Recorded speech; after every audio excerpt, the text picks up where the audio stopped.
Begin by enhancing a little bit on that introduction to just ensure that everybody in the room knows who Sospita is.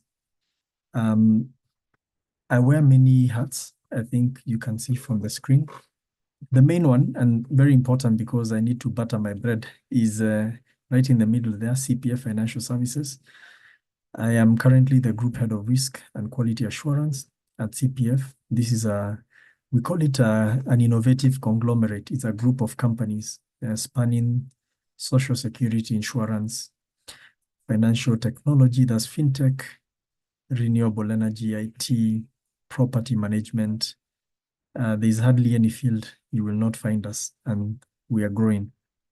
So I take care of risk for this wide array of companies and many other items under risk, the division risk, which includes data protection, business continuity management, anti-money laundering, quality assurance, and the like. I've been in the industry for 18 years. I think Elias has mentioned having graduated from the University of Nairobi with a degree in economics and later on with an MBA. And I'm also a proud member of ISPAC, a proud member of IIA.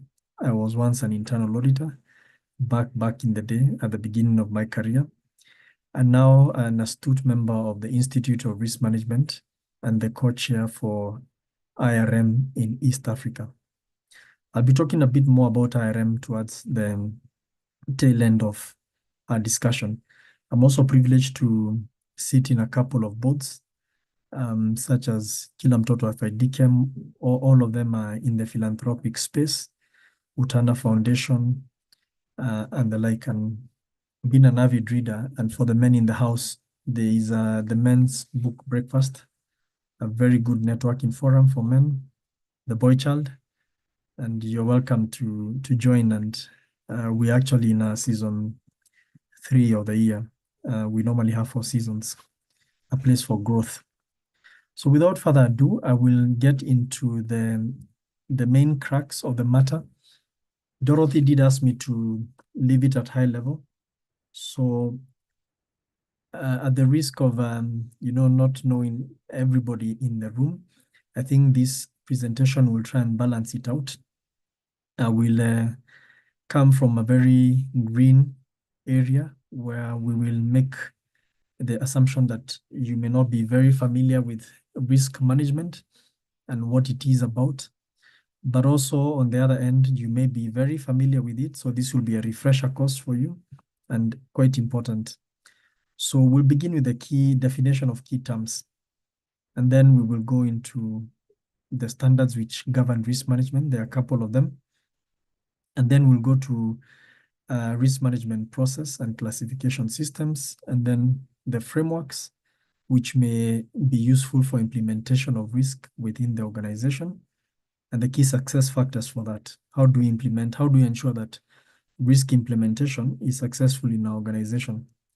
And then I will end by looking at emerging issues across the globe, which I think are important for every risk practitioner, but every profession as well, because these are issues which affect our organizations. And we have seen some of these predictions come true in the current season that we are in.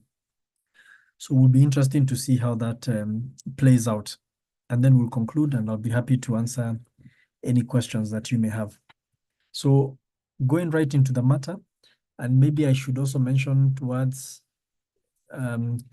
after we are 50% through the presentations, we'll also have a quiz. So you may want to whip out your phone and be ready to scan the code and participate. I'm sure the leader or the winner of that quiz may get a reward from Dorte&Associates.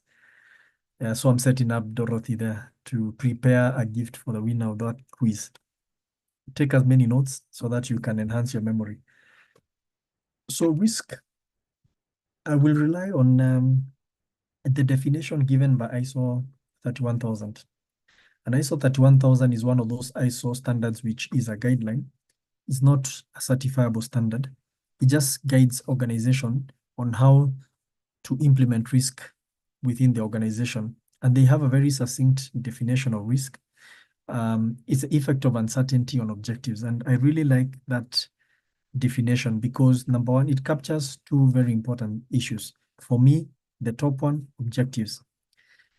Whenever we start discussing risk and trying to identify risk for an organization, we must always start at the objectives of that organization.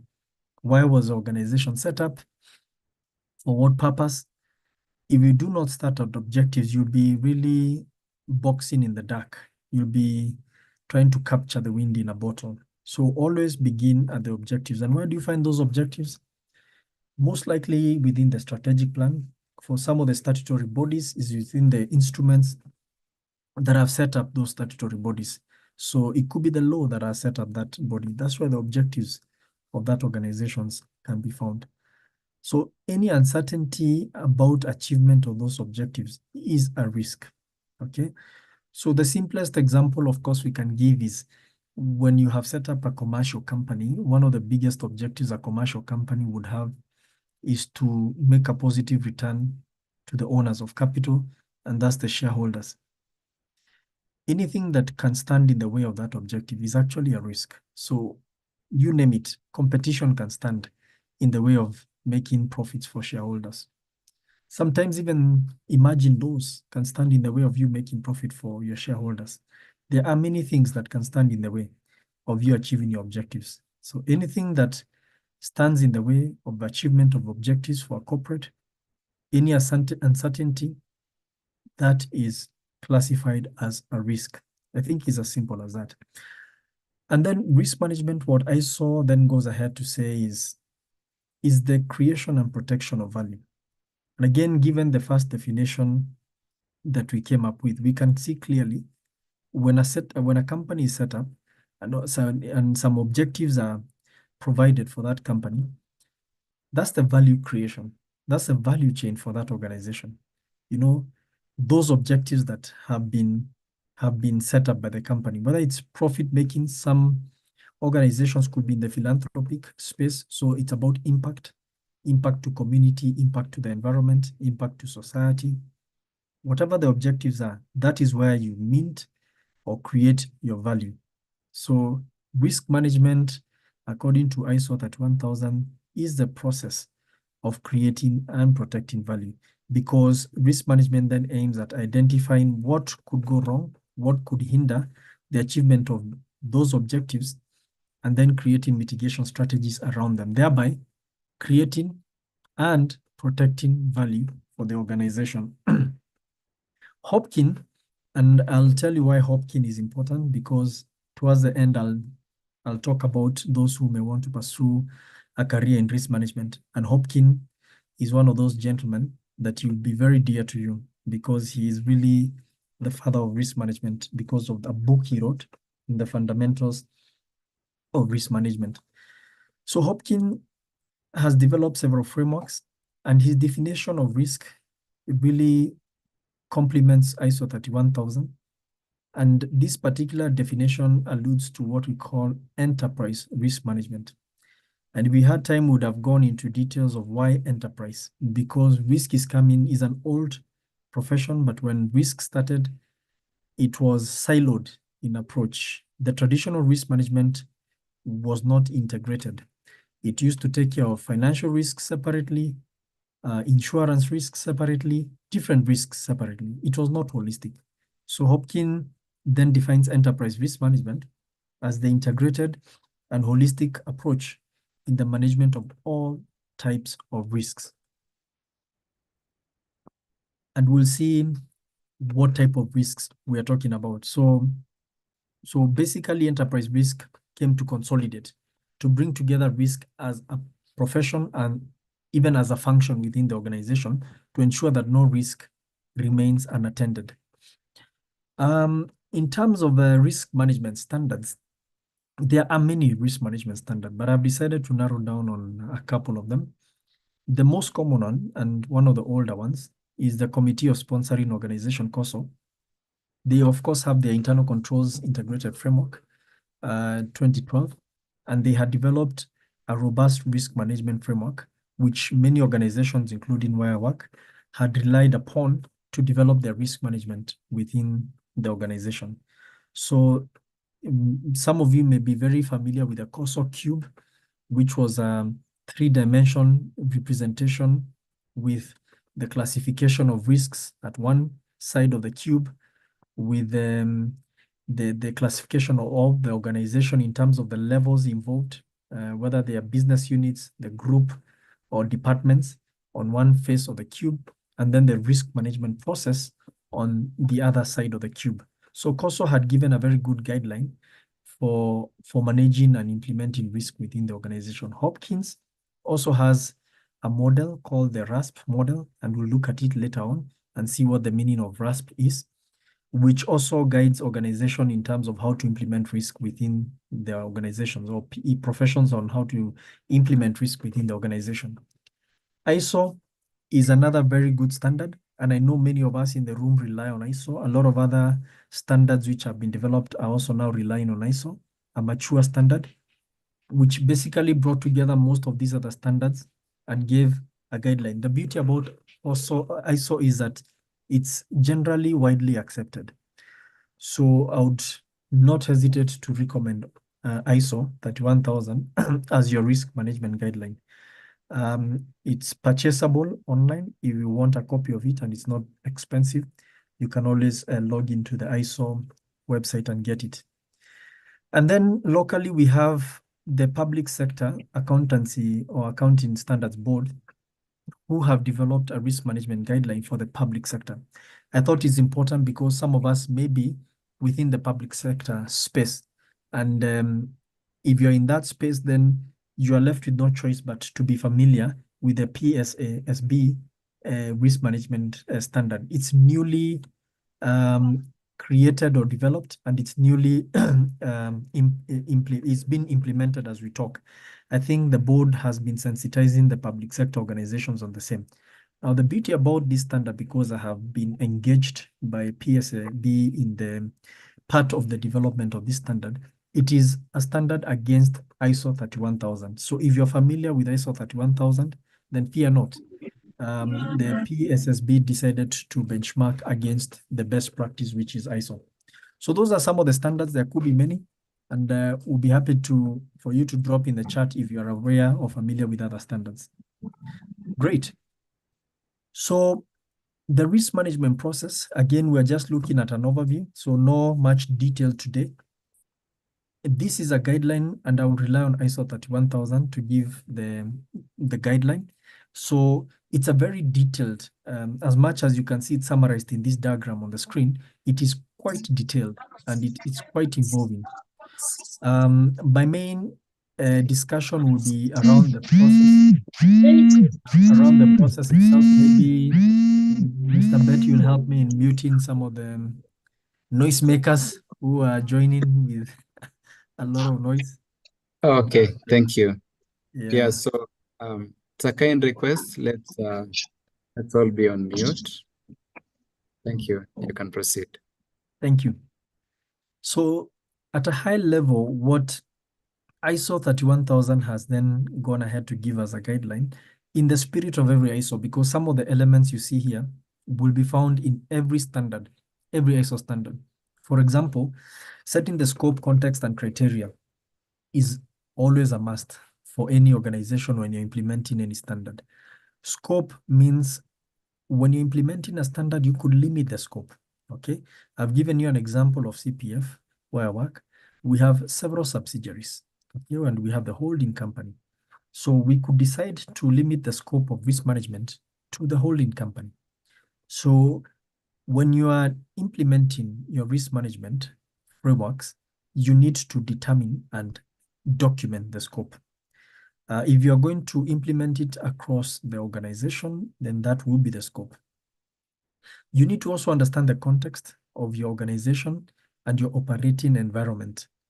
And some of the tools which are commonplace to help you understand the context as tools such as PESTEL, that's analyzing your environment in terms of political, economic, social, technological, legal, ethics, or environmental. And then also SWOT. SWOT will also help you understand your organizational strengths, weaknesses, and opportunities and threats. So there could be a couple of other tools that you're familiar with, but you need to understand the context within which your organization is operating. And it's very important for risk management. Criteria, you need to embody your risk management criteria within a policy. You need to determine, and that's part of the discussion we'll be having, what is a risk to your organization and why is it a risk? What will it affect? Who will it affect? What type of risks are you willing to discuss?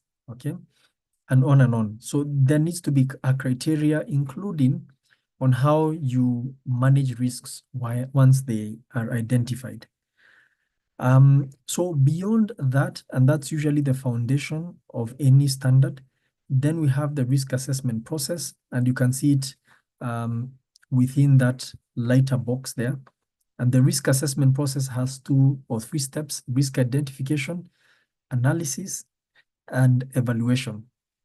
Beyond the assessment, then you create treatment mechanisms for the risks that you have identified, assessed or analyzed and evaluated.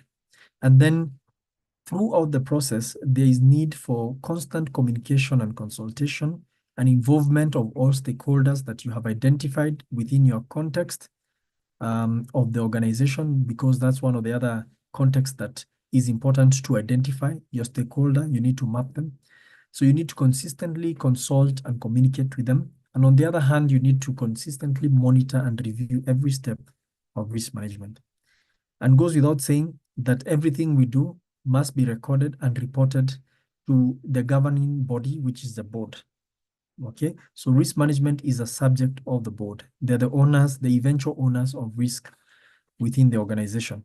Now, if I was to go into a little bit more detail at a very high level, again, to beat time, how do you do risk identification? There are many methods of doing risk identification. Brainstorming is one of them. And you can use risk management workshop to do that, where you bring together certain people. It could be the managers, it could be the risk champions if you have them. It could be department by department. At CPF, we normally have things we call the risk roundtable. We coined that ideology and terminology a few years back. And this brings together department by department, where we brainstorm on the risks that could be facing that department, or the risks that are facing the organization that are a responsibility of that department. So risk workshops are important, and they could take many shapes. Risk management committees, some organizations have set up risk management committees. There are many ways of doing this. Of course, the standard way is appointing certain managers to sit on this committee, and every quarter you're meeting them to brainstorm or to discuss risk identification, analysis, or evaluation. However, the approach that we have taken where I work is that risk management committees is not a permanent committee, but all managers, all HODs get an opportunity to sit in this committee. So every quarter, the managers have been grouped into 4. So every quarter, different managers meet in a risk management committee. So we call it the revolving risk management committee. We found that this is important to ensure buy-in from all the managers in the risk management process, and it has worked very well. It may not work for your organization, but what we are saying, be creative and inventive about how you manage risks for your organization. Risk champion is also a very important element of identification of risk. Remember, I am coming from a situation or a point where an organization has a risk function. Whether that risk function sits within audit or is independent, that risk function cannot possibly be the master of every topic. So risk champions come in as subject matter experts to your organization. Subject matter expertise, because if you're dealing with an insurance, in the insurance sector, the risk manager may not be an insurance expert. So you need somebody from the insurance sector to help you discover risks within that sector. If you have property, if you have technology, if you have HR, if you have legal, so you need risk champions drawn from all departments who will help you enhance your understanding of risks. Of course, the risk department can independently do risk identification. We can also do benchmarking with professional groups or with other organizations. So what do we mean by this? If you are, for example, a hospital, I've seen a friend of mine in the group who works in a hospital, one of the big hospitals within the country, and you are setting up your risk management function and another hospital has already gone ahead of you. You could benchmark to make your work easier because it's likely that the risks facing that other hospital will be similar to the risks you will face. If you're in the hotel industry, similar. Of course, there will be points of departure where there are some specific or unique risks that will face any organization and you need to discover them independently. But benchmarking also does help. Audits are also important in the process of risk discovery. And I also find that the board and the senior management are also key in terms of risk discovery. So every time you have a board meeting, they bring in an independent view of the organization. And when they look at your financials, when they look at your operational reports, they will point out certain risks which you may have missed out. I want to give you a practical example. One of the boards which I report to, in one of the board meeting, discovered that, and one of the board members just pointed out how come it's a young company. So they noted that that company had made deposits and investments in their excess funds in one bank. And not only in one bank, it was a tier 3 bank. So we somehow had not picked it. And that's a big risk because at that time, you can all remember what was happening to tier 3 banks.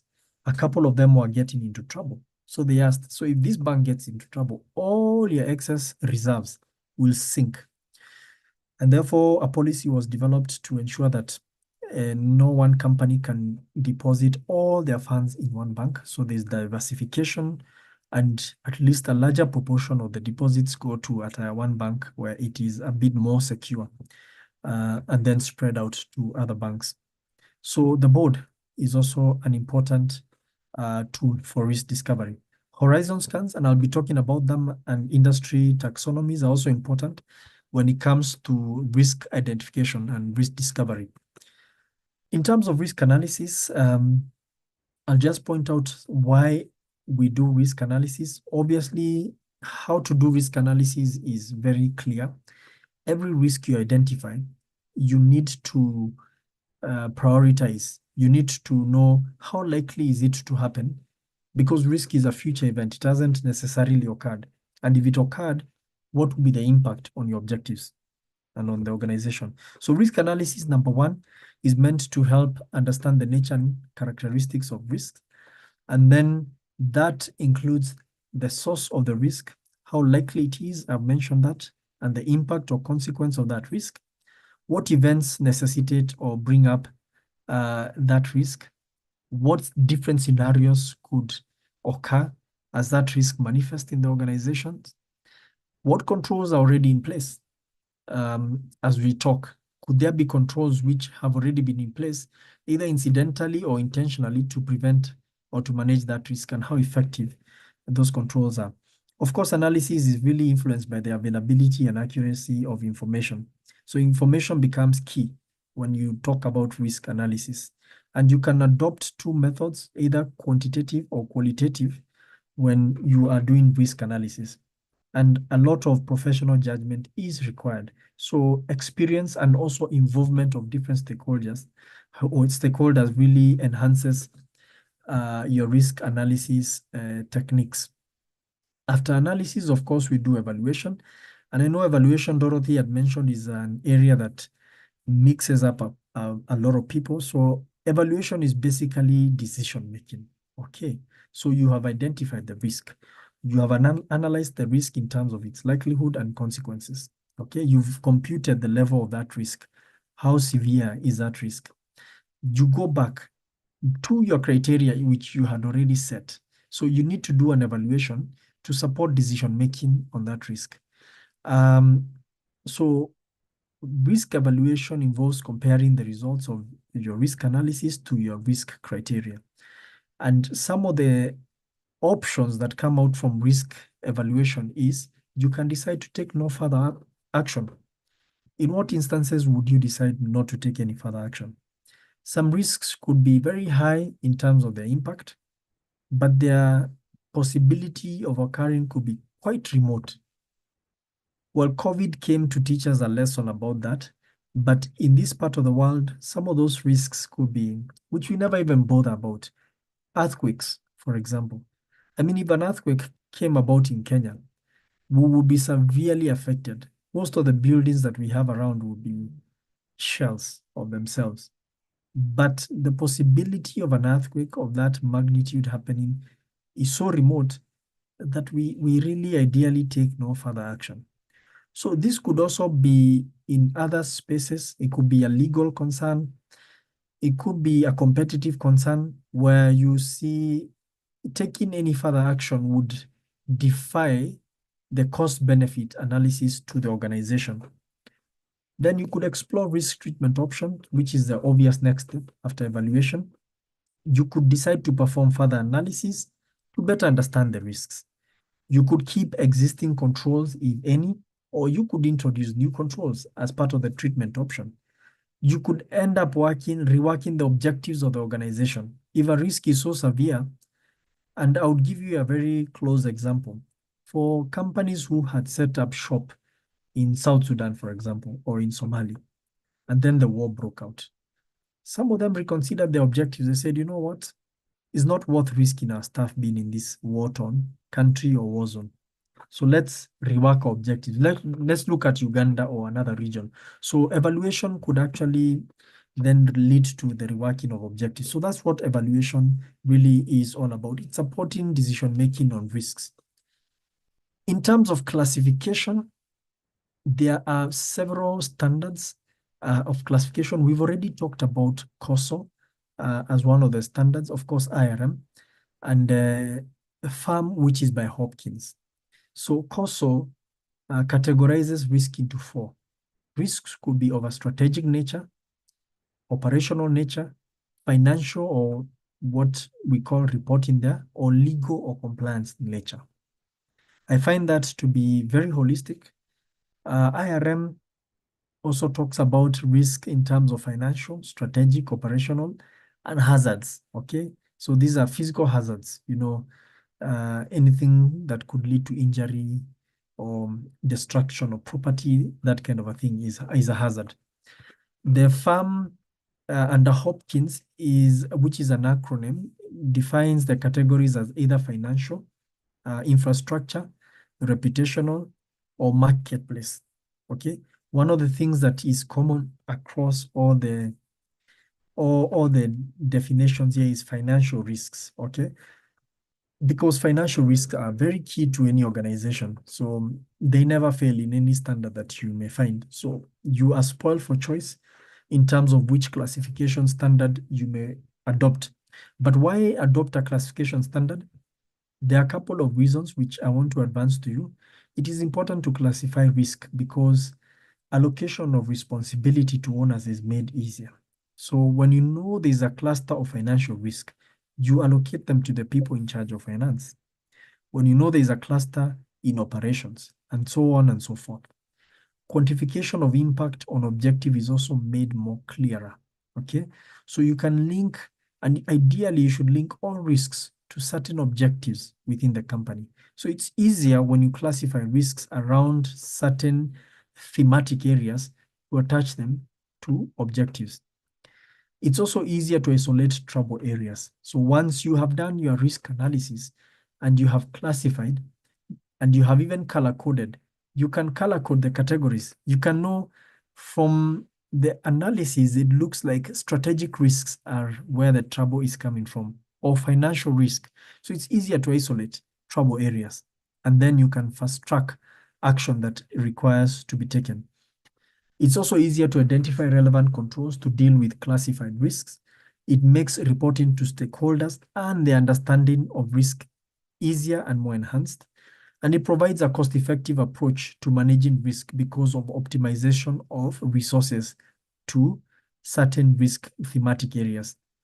So lapses in the risk criteria, for example, exceeding risk appetite limits, can be spotted easily. So hopefully as you mature, You also set certain risk appetite.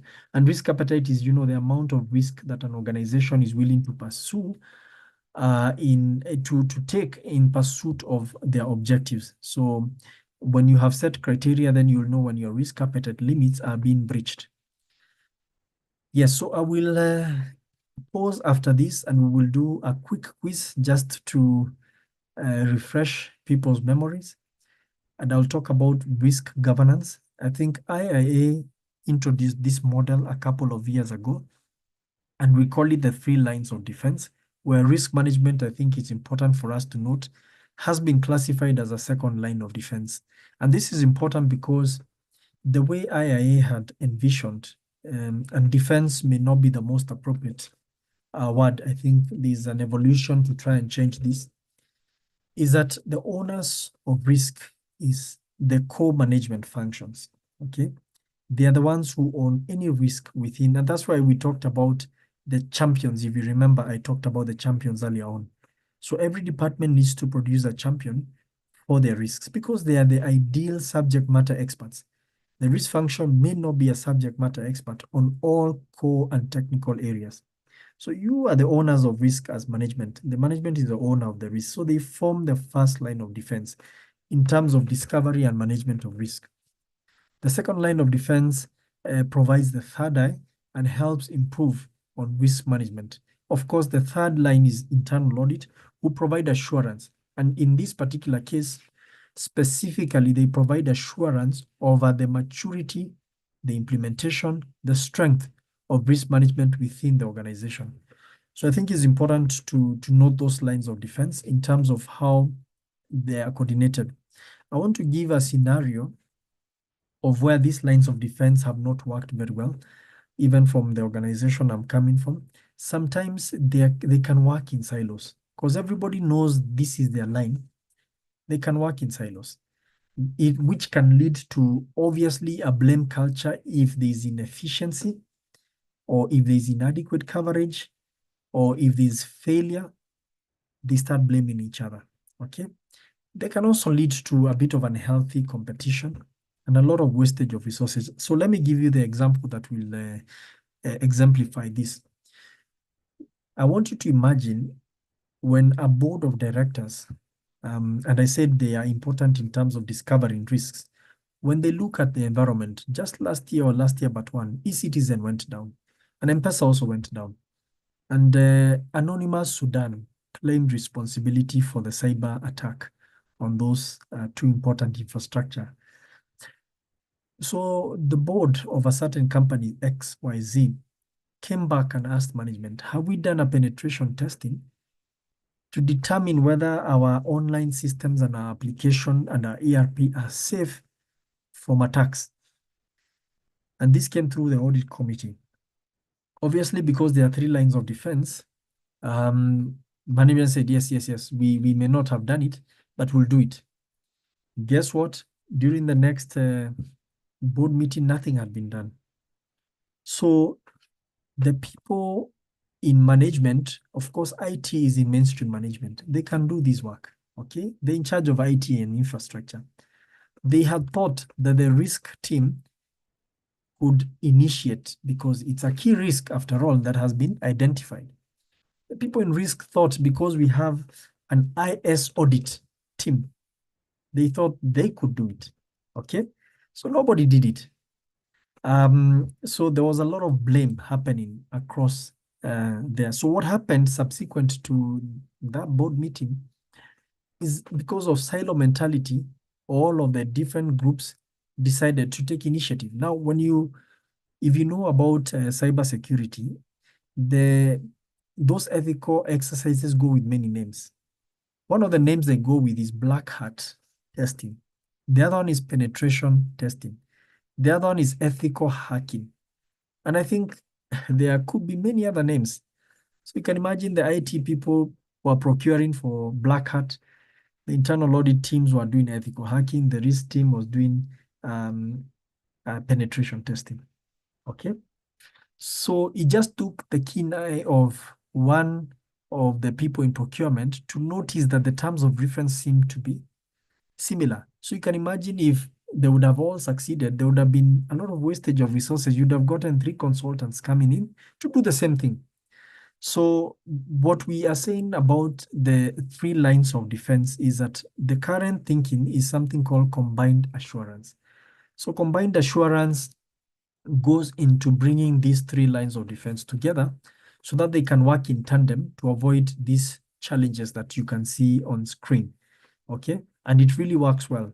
So in the scenario that I'm coming from, or my organization, we've implemented combined assurance, and it works very well because combined assurance allows you at the beginning of every year to bring your minds together, compare your work plans, compare your approaches, and even agree. If there's an area that we can rely on one of the lines of defense, let's rely on it so that we don't duplicate. Okay, so combined assurance is one of those key takeaways that I would leave you with. So let me pause at that and ask you to let me share the quiz on another screen. Yeah, so yeah, we are progressing well. I know you just mentioned that there will be a present for the quiz. I was just setting you up, but it Yeah, has yeah, been I want to confirm. excellent. There will be a present for this particular quiz. Excellent. So it's a speed test. You may want to be very fast. So give me 1 second. Yes. So Okay. if the winner is in Nairobi, I know Dot will mention that that person will be sponsored for an event tomorrow. But if the winner is outside Nairobi, the M-Pesa will, they need to provide us the M-Pesa number. So that's a confirmation. Thank you. Okay. So, the next 1 second, you will see the screen. So what I'll ask you to do is quickly scan that code, and then we can begin. So remember, it's at And guess 11. what? I can also be the winner, right? Oh, so some people have already joined. Interesting. Okay. Oh, interesting. Winnie, where did you get the link? And I haven't shared it. They must have scanned the QR code that was on the screen. Very fast of Winnie there. So let me, I had to close a few applications. There are too many here. There we go. Okay, so quickly scan that code. I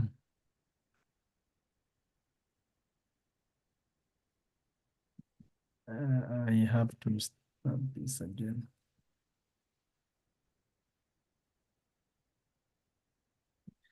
Let me start it again. Good. About 6 of you have joined. Keep on joining.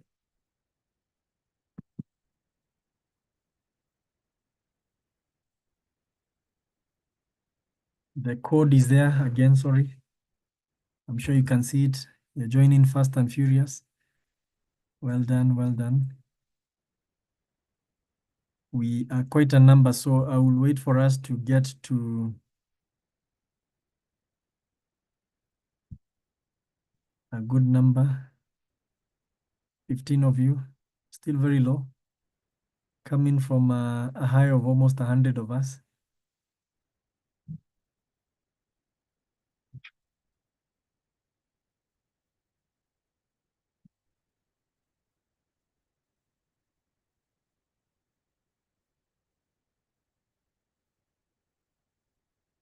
Keep on joining. Maybe this is how we catch those people who joined and left. Come back. So I'll give it just 2 2 more minutes. Let me time it. Whatever number we shall be, we'll just begin the quiz. I hope you had been taking notes.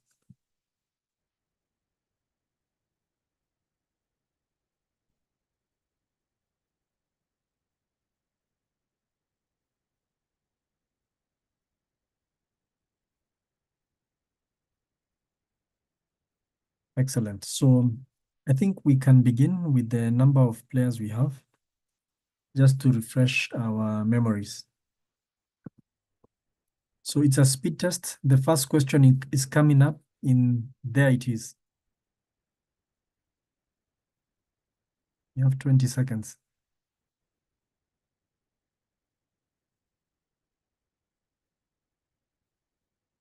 It's a very simple one. You should all get it.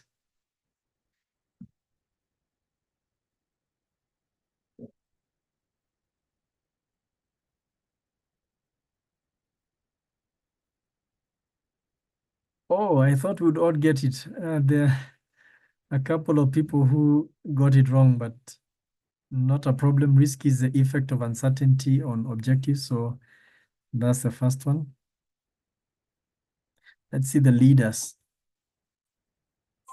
Lina, well done, Lina, 83 points, followed by Tom and then Philly. Let's see whether you can hold up that leadership. Question 2 coming up in the next few seconds.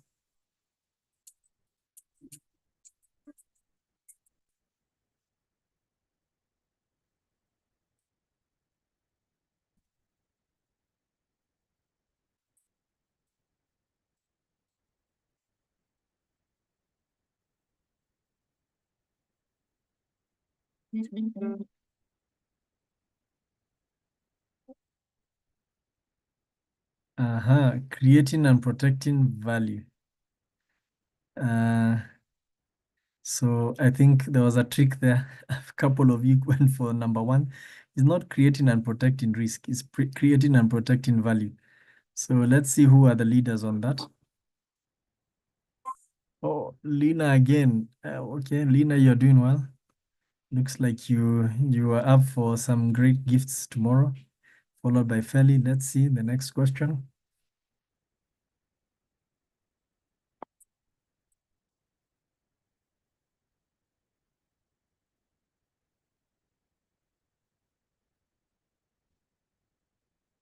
You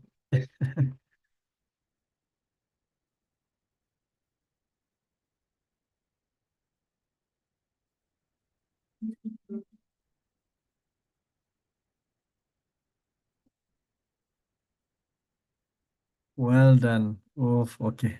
IPO is not a standard. ISO 22301 is not a standard. So well done. Koso Hopkin ISO 31000. Lina amebanduliwa. Feli is now leading, followed by Lina and Juliana. I hope it's the Juliana that I know. Well done, the leaders. Let's see the next question, and then we'll go back to the slides, and then we'll come back to the quiz, so don't log off.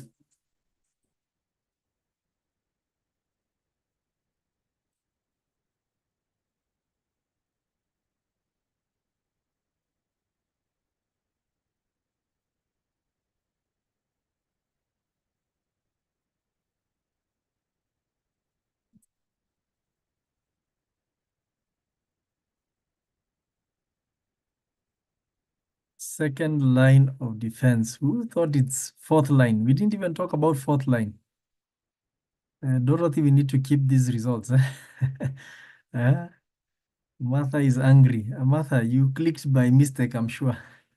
So risk is actually the second line of defense. So let me pause at that. We have about 2 more questions, which I will come back to in a short while. Let me just complete the other slides shortly, then we will go back.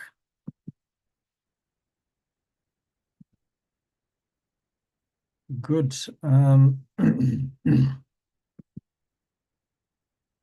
So As we wind up, let's talk about the principles of effective implementation of risk management within an organization. These principles are espoused under ISO 31000. I told you this is a guideline that I will rely on this evening. And you can see about 8 of those principles. The first one is that risk needs to be integrated. And integrated means that risk needs to find itself in a very pervasive manner within every activity of the organization, within every decision making, every level. Risk needs to be part and parcel of everything that the organization does. And a mature risk organization is where you may even not even have a coordinator for risk, because risk is a natural part of that organization. No decision is approved at the board without having a risk analysis. No partnership is signed without having due diligence and a risk analysis towards that partnership. No product is launched without having a proper risk assessment done. So integrated means risk is pervasive in nature, everywhere in the organization. Structured and comprehensive would also allude to the fact that risk needs to be embodied in policy, procedure. It cannot be amorphous, okay? It needs to be comprehensive. It needs to be documented within the organization. Customized, I did give you an example of benchmarking between one hotel to the other, one hospital to the other. Unfortunately, sometimes as risk consultants and experts, when you go into an organization, you find that they copy-pasted the risk management framework from another organization because they are of a similar nature. That is a no-no.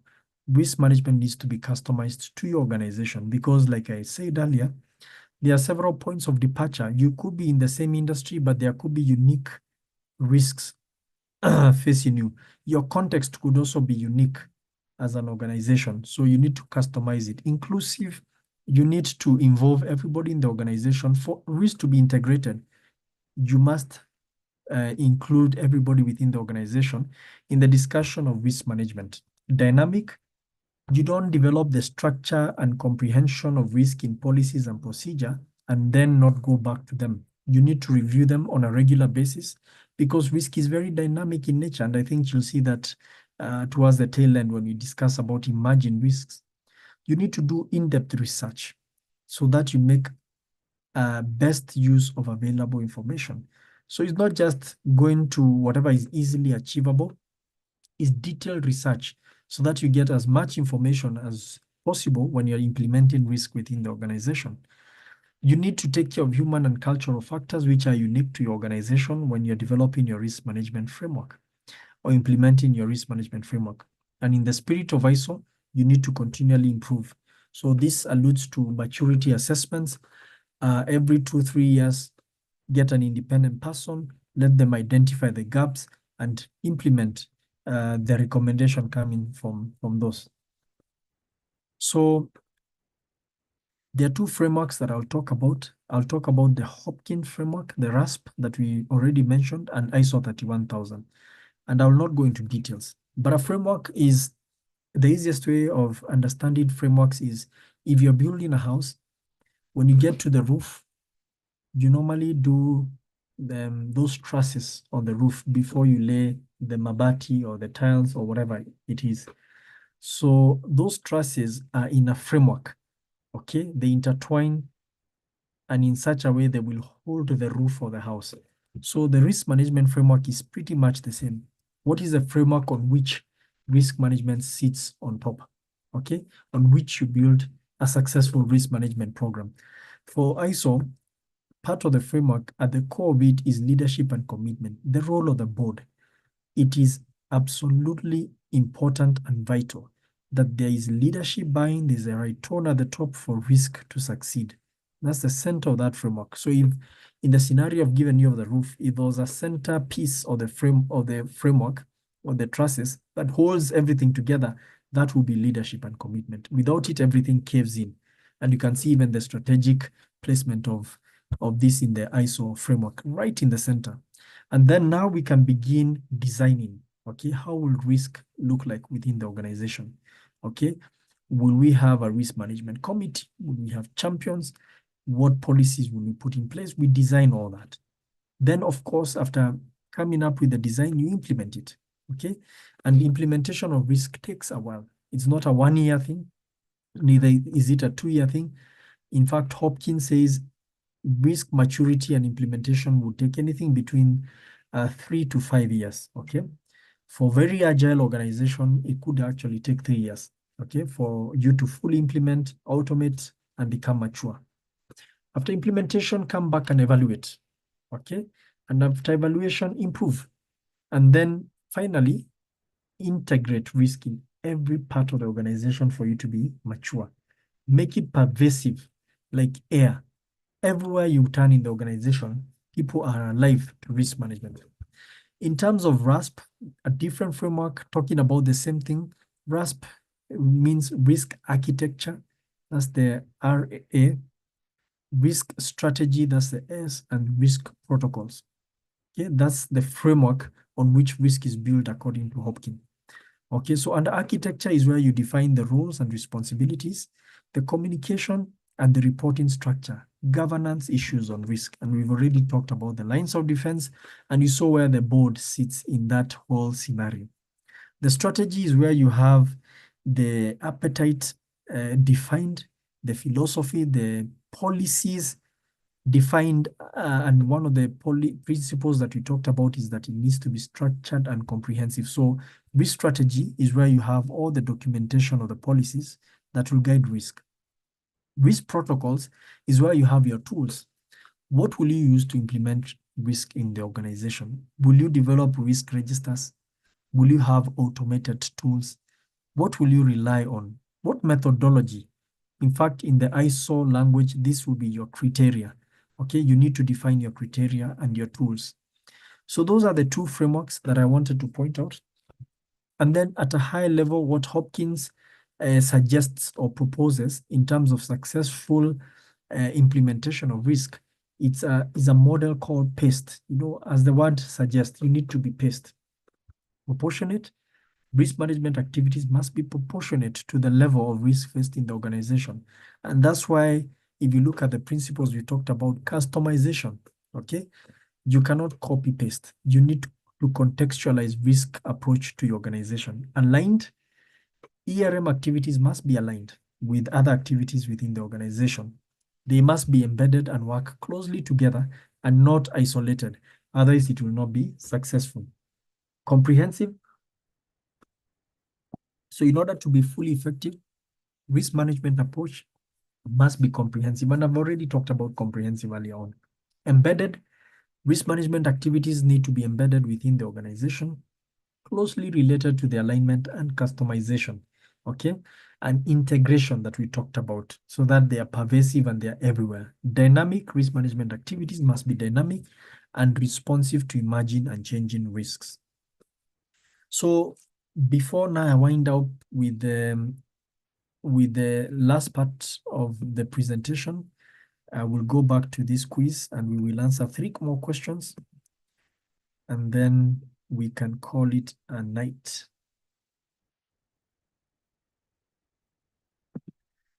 So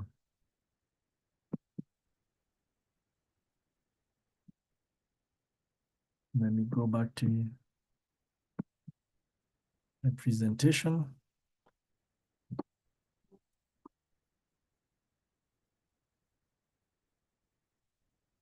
We are still there. So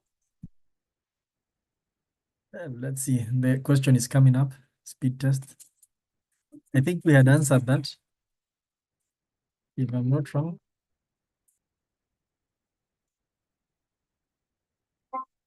Had we answered that, Dorothy? I'm getting confused.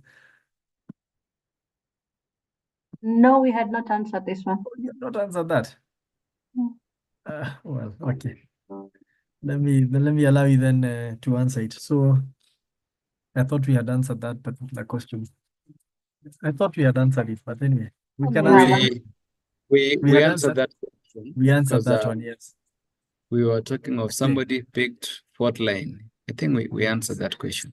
Yeah. Perfect. So let's go to the next Yeah. questions and we'll wind up. So speed test.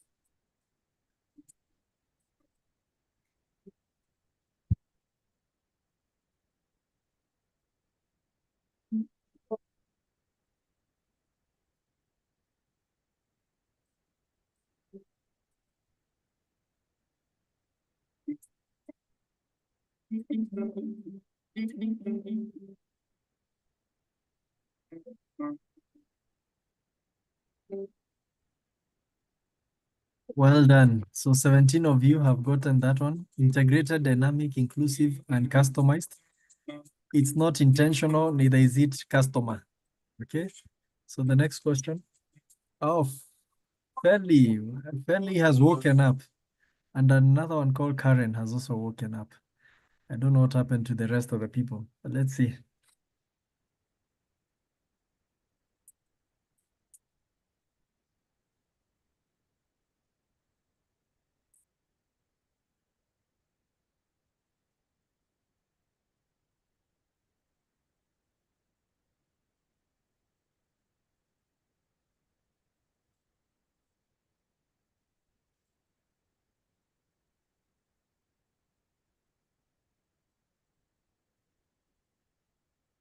Well done. This was a good attempt.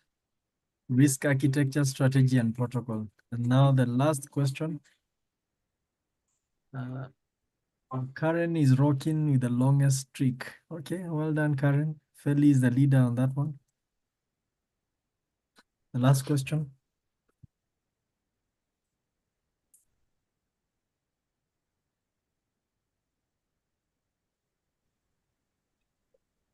Hey, the questions are not popping on my screen. Oh, we are done, so we can't go back. Sorry, Bashir. Acha hiyo ingine sasa sitajaza juu ya Pole sana. Questions are popping but I can't tick, yani nimebaki tu nikibofya bofya screen from the beginning. Oh, sorry for that. You should have raised it up. But we are done. So I saw that 1,000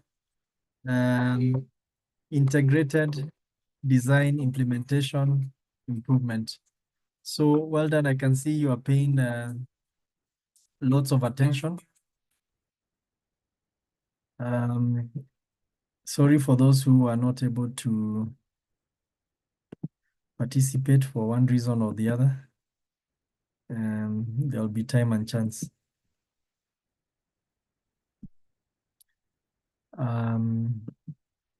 Good. So let me share that again.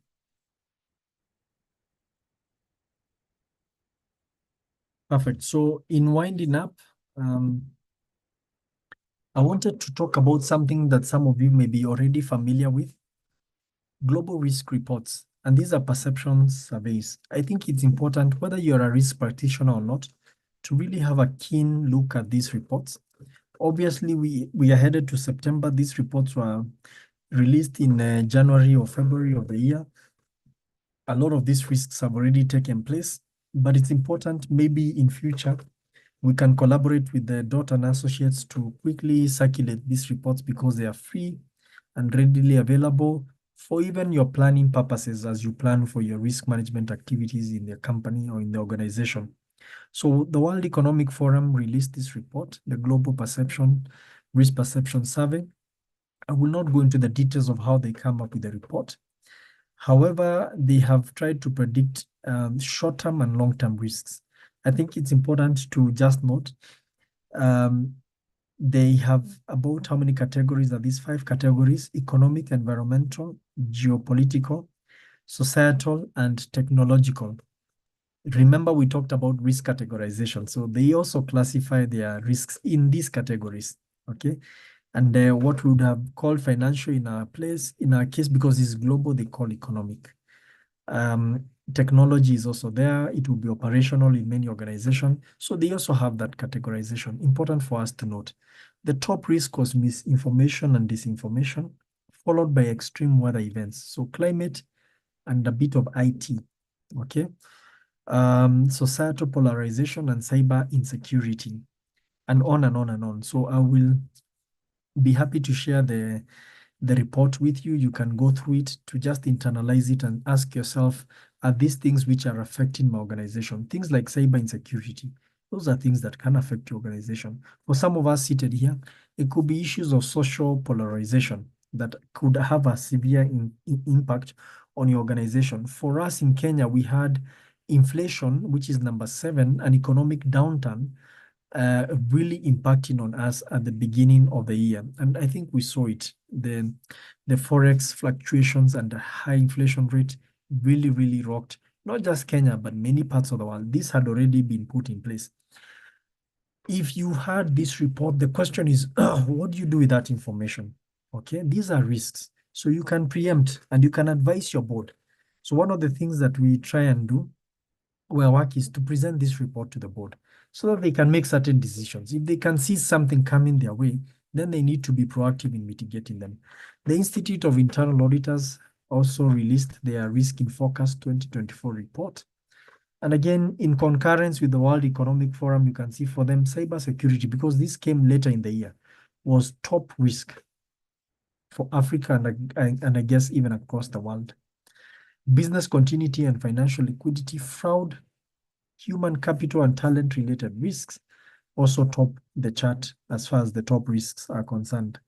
So cyber and IT risk is a key area of concern for many. If you look at Gartner, they have just released just last week their Q2 2024 emerging risks. And you can see from these top risks, technology tops the top risks, okay? And all of the technology is related to AI. So AI is becoming quite big in terms of the risk it will pose to organizations.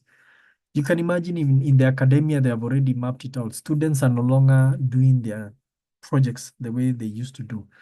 They're using AI to do their projects. Even at work, people are using AI a lot. So there's a positive, it's a double-edged sword. It will become a problem if there's malice and embedded into AI, such as weaponizing AI that has been talked about in many reports, things that we need to watch out for. And then the most interesting report for me, quite controversial, and I normally ask people, if you are going to read this report, very interesting report, read it with your eyes open. So, of course, it's very heavily American. And some of this report could have, quote unquote, an element of propaganda in them. However, it's interesting to see most of these risks that Eurasia group manifesting, okay? This report was actually released last year. So they had already said that there will be an issue in the US, the United States against itself. And they have really gone into the details of describing what this is. They already predicted that Trump will really give it a fight for his life for this presidency. And he's likely to win it, but also he will really polarize the US. And that's why the US against itself, okay? If you move across China recovery, they have really talked into details about the China economy continuing to face a downturn, and they're not seeing any recovery anytime soon. What does that mean to your organization? El Nino, they talked about it. And lo and behold, Kenya was hit so heavy by flooding. It was there. They had already talked about it. So on and on, these are the core reports. The last item I'll talk about, for those of you who may want to pursue a risk management career, I'll be happy to engage with you even after this forum. IRM is one of the leading, actually the leading global professional risk management body, which offers certifications in risk, both certification, international certification diplomas, and they cut across from enterprise risk to financial risk to digital risk. And now we have introduced climate risk as one of the offerings. So they have amazing discounts. It's a very expensive paper, but they have subsidized highly for the African continent. So they have amazing discounts for that. It's a worthwhile paper to look for. And as I said, I sit privileged to sit as the co-chair of IRM in East Africa. I'll leave that slide on the screen for anybody who'd want to get my contact, and we can always collaborate even after this event. Back to you, Mr. Bet. Thank you very much, everybody, for listening. You've been a good audience. Asante sana. Thank you. Thank you. Thank you, Sospita. Yes, that was, wow. That was informative. That's how I would say. Personally, I've learned a lot. And yeah, I can speak for the audience. We've learned a lot. Thank you so much. Trying to check the chat if there are questions.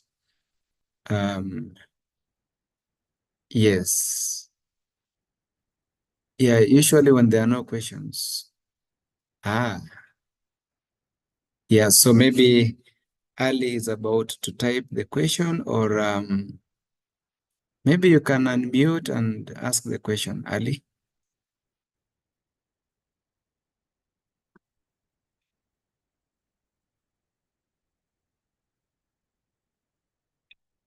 Yeah, so in the chat, I can just see, yes, people are so appreciative. So Peter, well done. Thank you so much. So there are no questions. Let me invite, sorry, one question from Ali. Yeah, so Peter, maybe you can take this question.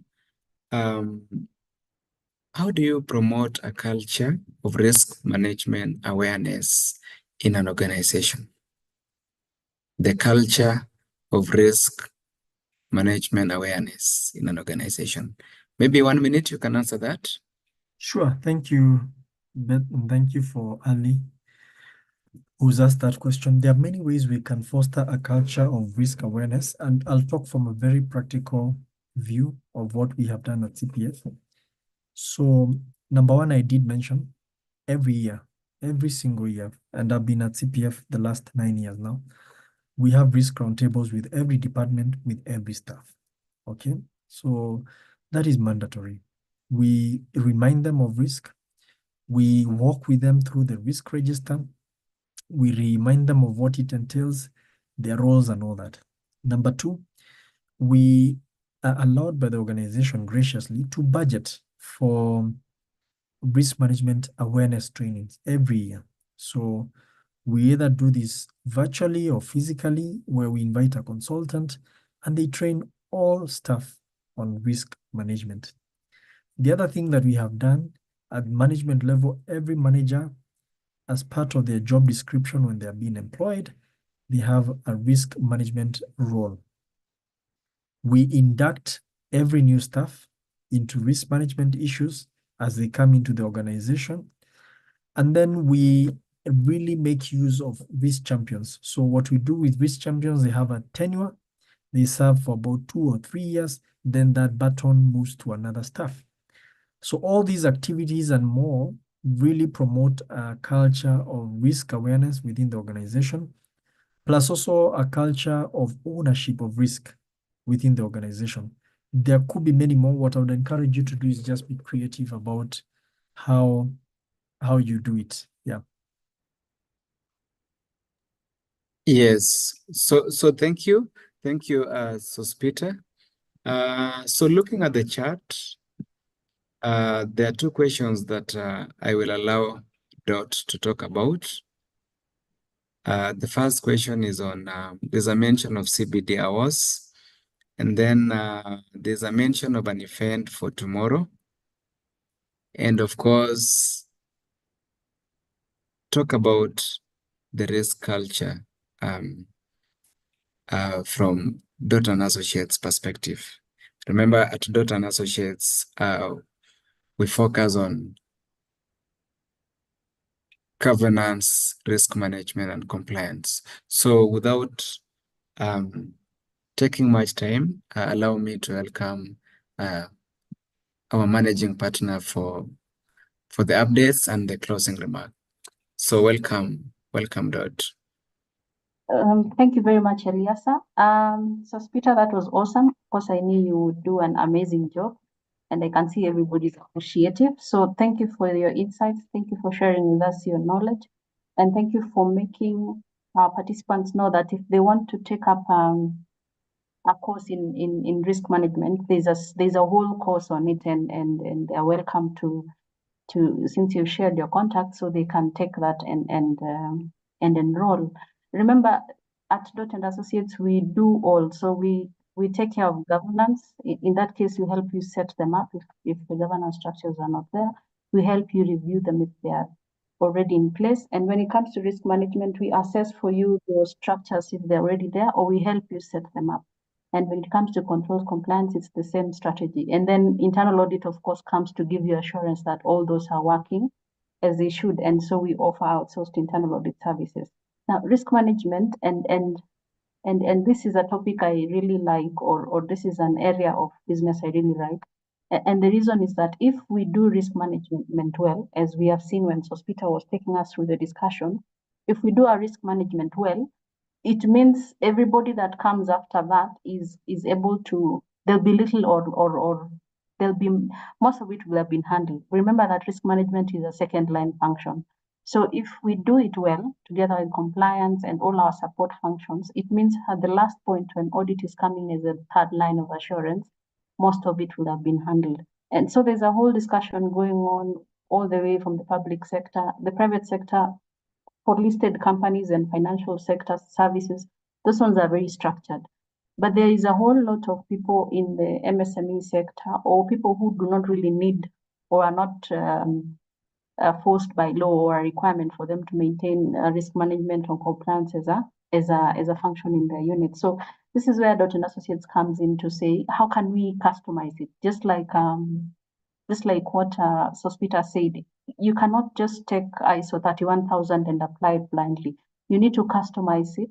And that's where we come in, to customize it for your organization. What does risk mean for your organization? How does it make sense for your organization? But when we talk about risk culture, that's where governance comes in, because culture, as we say, is the shadow of the board, the governing body. So, and it can mean anything from a whole advisory board to a whole entire board. So it comes from that place. So a risk culture has to be so much enshrined so that all the way, if you have a big organization, all the way from the person at the like your security guards, the people at the reception, if everyone understands the impact of what they're doing in terms of the uncertainty that it has on the objectives of the organization, it makes it easier for us to understand that whatever we do has an impact of risk. So that's our understanding of risk culture, and internal audit is the one that stays with you continuously to continuously give you assurance that the structures that are being put in place in second line as risk management are actually working as they should. So that is where we come in, and it's a whole discussion that we can have for the whole day. But I figured that for us to understand it from a high level, it's best to get an expert in the field who has actually done it, who's gone to school to do it, and to give us the framework of it. Now, when it comes to actually implementing it, it takes a lot more. It takes a lot more of, focused engagements, assessments to be able to come up with a risk management framework that is specific to your organization. And that is what we can do for you at Dorte&Associates. Our contact is on the screen, and I need to talk about tomorrow. And tomorrow, the thing about Dorte&Associates is that we are curators, let me call it that. We are curators of spaces for professionals to be able to engage freely. So you can come to our sessions on every last Thursday of the month and engage and ask your questions, and it's free. And the other spaces we are creating are on X Space, which Gen Z brought us there. And there we have discussions on general topics. So professionals, and for us, since we are accountants and internal auditors, those are the professions that we bring together so that they engage and build each other. So tomorrow's session, remember today is our episode 8, okay, in our season 1. We started in January to give these monthly sessions where we have this discussion. So this is our episode 8. But tomorrow, we have the first physical event where now professionals, we are giving you a space to come and have coffee, chat with other professionals. If you're growing, you get to learn from people who are already there. If you have aspirations of leadership, then we're bringing you the leaders in our profession, and we're bringing them down to us. We're bringing them to a place where you can talk to them one-on-one and ask them, so how did you become a leader? How did you take this journey? If I want to change, for example, from finance to accounting or accounting to finance, if I want to change from accounting to internal audit, those are the discussions we are having with people who have actually done that. We have those discussions, and so we are curating a space, a safe space for you to ask the questions that could be, you are asking yourself in private. But here we are bringing you the leaders, we are bringing you the professionals, we are bringing together the young those who are established, those who are growing. And so in that engagement, the space is safe for you to ask the questions, to grow your career, to network, to get to know each other. And all the time, most of the time, we're not able to do this because of either our schedules or we are passing targets. And so we are creating these spaces. And this is the first one that we're doing physically. So let us meet tomorrow at All Saints Cathedral. That's on Kenyatta Avenue, opposite Serena, from 5 p.m. We'll be having coffee. We'll be having, our guest speaker is a vice chairperson for ISPA, Professor Kalunda, and she'll be sitting there with other panelists, and we'll be having all these conversations among ourselves and sharing a cup of coffee and just engaging like professionals. And so we expect to continue having these discussions. And the big picture is that in the end of it, we just want to be able to document our stories, to share our stories so that people have a reference point and people have a place where they can go to share these spaces or to learn from these spaces. And that's why we are recording this. We're putting them on YouTube so you can pick your lessons and go from there. So we're welcoming you to that session tomorrow. We'll share the details in the inbox. You can come to All Saints tomorrow at 5 p.m. up to 8 p.m. for that engagement. I don't know if I've left out anything, Eliasa. Yeah, that was well said. Okay. So before we close, I would just like to give Sospita 1 minute or 1 second to 1 minute to give his parting shot and tell us where we can find him if you want to learn more or to become risk management student, certified risk management people. So over to you, Sospita. Thank you, Dorothy. First is to appreciate you together with Eliasa for having me over today. Thank you for creating this space. It's amazing the number of people who have sacrificed their evening to listen in, and they held on to the end. So I think I had, not to belabor the point, but not to take any more time, I had shared my contacts for anybody. I'll also drop my number for anybody who would want to enhance the conversation. We'll be happy to have that conversation both at a personal level and also from an IRM perspective, and even from a CPF perspective based on the products that I did mention that we offer. Great job. Looking forward to tomorrow for the coffee date. See you there, everybody. All right. Thank you, Sospita. I think there's one last thing I didn't talk about. That is the CPD. So we are working on talking to ISPAC, IIA, CISA. So we will, since you registered, we have your details. So we are trying to work on giving you a soft certificate, which you can then use to file either as unstructured CP hours in your various professions. So we are working on that, and it will be coming. Thank you. So Eliasa? So thank you, Dot. I think you just close, and I wish the team good night. So back to you. All right. So thank you, everyone. Thank you for joining us. We have 1 minute to the hour, and this is just to say we cannot say thank you any much more than we have. Thank you so much, Sospita, for sharing your knowledge and expertise. And thank you, members, for sacrificing your time to show up for our sessions, because if we don't have you, then we don't have a session. And let us continuously work to make ourselves better, to share knowledge. You can always reach out to us if you want to facilitate a session. If you want to share your knowledge with our members, you can always reach out to us. You can always contact us for any of the services we've mentioned, for internal outsourced internal audit services, for us to review your governance structures, for us to help you, maintain a compliance register and the like. So we are available to you, and we're very affordable. So see you tomorrow. Let's have coffee tomorrow at All Saints Cathedral. Bye and have a good night. Thank you. Good night. Good night, everybody. Thank you. Good night. Good night.